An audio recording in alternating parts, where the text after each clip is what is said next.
আসসালামু আলাইকুম রাহমাতুল্লাহ। প্রিয় শিক্ষার্থী বন্ধুরা, আজকের আলোচ্য বিষয় হবে নবম শ্রেণীর জীবন ও জীবিকা প্রথম অধ্যায় আর্থিক ভাবনা, পৃষ্ঠা নাম্বার 29। এই অধ্যায়ে নতুন যা শিখেছি এই সম্পর্কে মূলত এখন আলোচনা হবে। তাহলে দেখো কি কি শিখছি আমরা সেইটা এখানে তুলে ধরবো এক ক নাম্বার দিয়ে।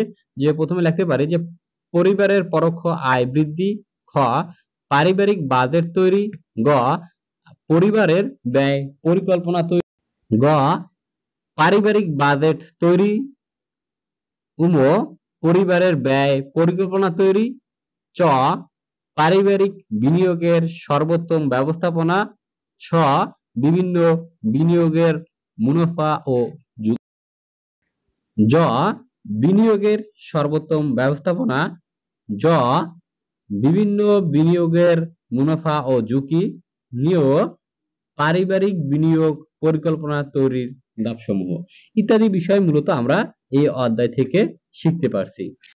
প্রিয় শিক্ষার্থী বন্ধুরা, এই অধ্যায়ে যেহেতু আমরা শেষ পর্যায়ে চলে আসছি, এই অধ্যায়ের এখানেই পরিসমাপ্তি হবে। তোমাদের মাঝে আবার দ্বিতীয় অধ্যায়ের যে পাঠ্য বইয়ের সমস্যা আছে সেইগুলার আবার ধারাবাহিকভাবে তোমাদের সামনে তুলে ধরব। তো প্রিয় শিক্ষার্থীরা, আমার ভিডিও তোমাদের যাদের কাছে ভালো লাগে তোমরা দয়া করে একটা শেয়ার দিয়ে দিও, কেননা এক একটা শেয়ার এক একটা কমেন্টস আমার কাছে মনে হয় অনেক মূল্যবান জিনিস, যা তোমাদের আসলে আমার অনুভূতি ব্যক্ত করে প্রকাশ করতে পারতেছি না এই মুহূর্তে। তো প্রিয় শিক্ষার্থীরা, আজকের মতন এখানেই বিদায় নিচ্ছি। সবাই সুস্থ থাকো, ভালো থাকো। আল্লাহ হাফেজ।